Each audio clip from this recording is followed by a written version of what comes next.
जय हिंद प्यारे दोस्तों। तो हमने कल के क्लास में देखा था अशोक के शिलालेख के बारे में जो 14 है। उसके बाद देखते हैं 14 राजस्यज्ञ। ठीक है, चलो तो शुरू करते हैं। हम एक बार रिवीजन कर लीजिए वीडियो को देखकर। मैं सरकाते ही जा रहा हूँ। ठीक है,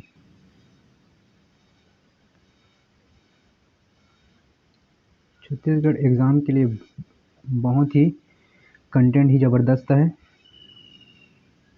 चलो तो यहाँ से क्लास चालू करते हैं। 14 राजज्ञ, ठीक है। इसमें ना 8 स्थान से प्राप्त हुआ है। यहाँ पे वेरी इंपॉर्टेंट है, यहाँ से बार बार पूछा ही जाता है। ठीक है, आपके लिए यह वीडियो बहुत ही मददगार है छत्तीसगढ़ पुलिस हॉस्टल वार्डन जैसी परीक्षाओं के लिए। ठीक है, तो चलो शुरू करते हैं।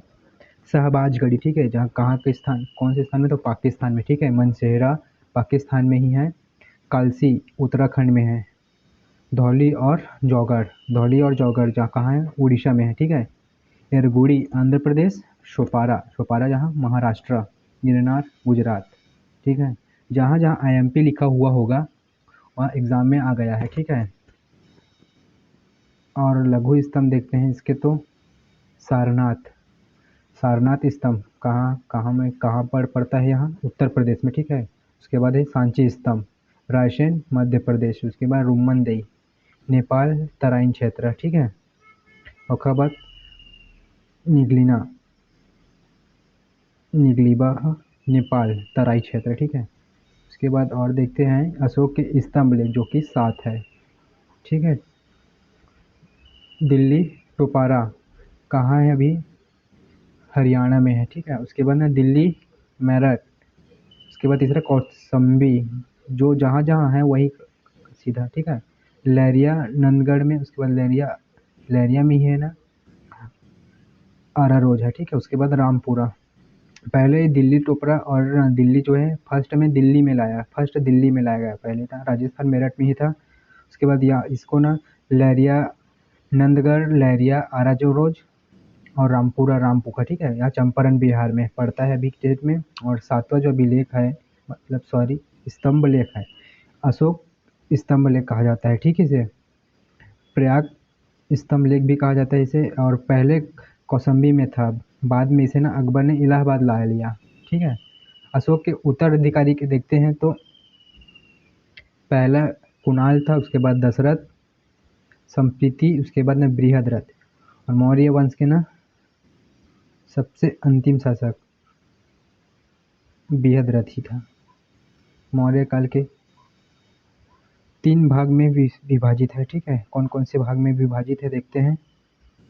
नाभिकीय भाग, न्यूक्लियर पार्ट, मुख्य भाग और दूरवर्ती क्षेत्र।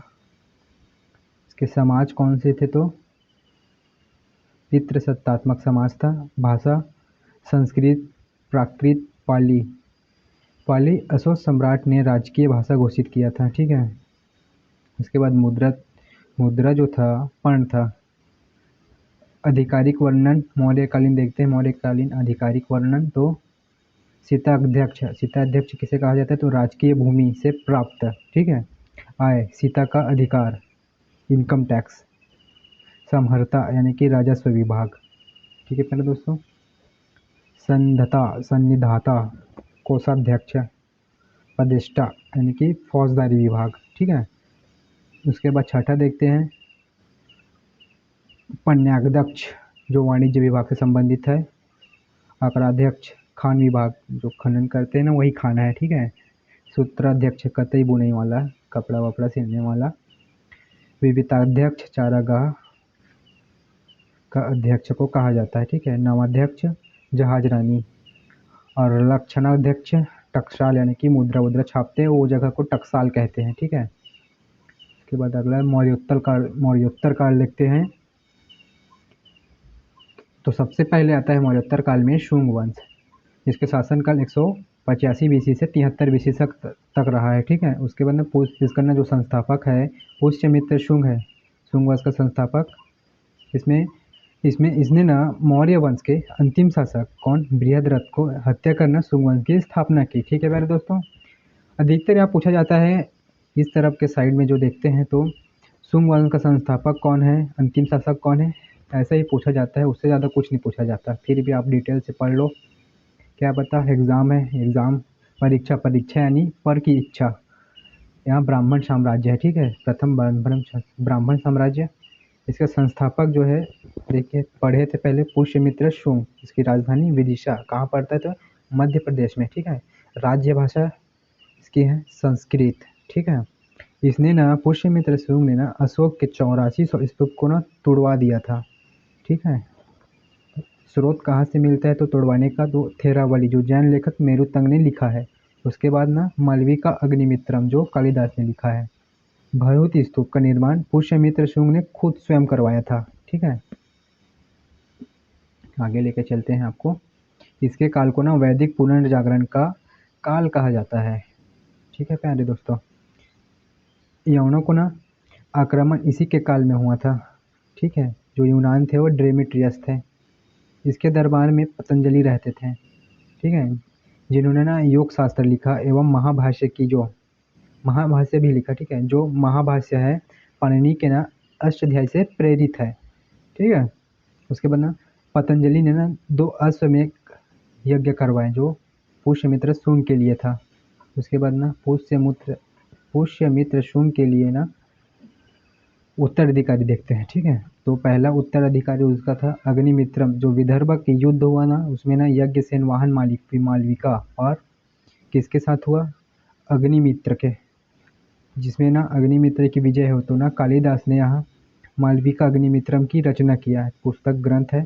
उसके बाद ना वासुदेष्ट सेकंड नंबर का पुत्र, उसके बाद वासुमित्र, उसके बाद अंतिम शासक, अंतिम हुआ 10वां शासक देवभूति था, ठीक है। नेक्स्ट चलते हैं।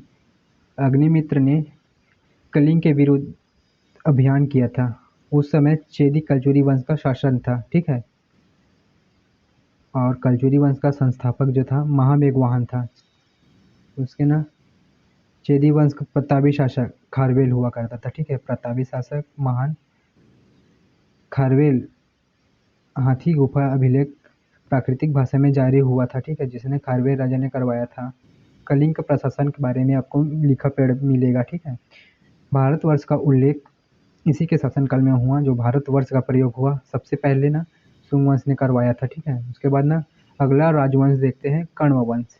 कण्व वंश के ना शासनकाल 73 बीसी से 30 बीसी तक रहा है, ठीक है। जो कण्व वंश का संस्थापक था वासुदेव था। अंतिम शासक सुशर्मन। इसकी 2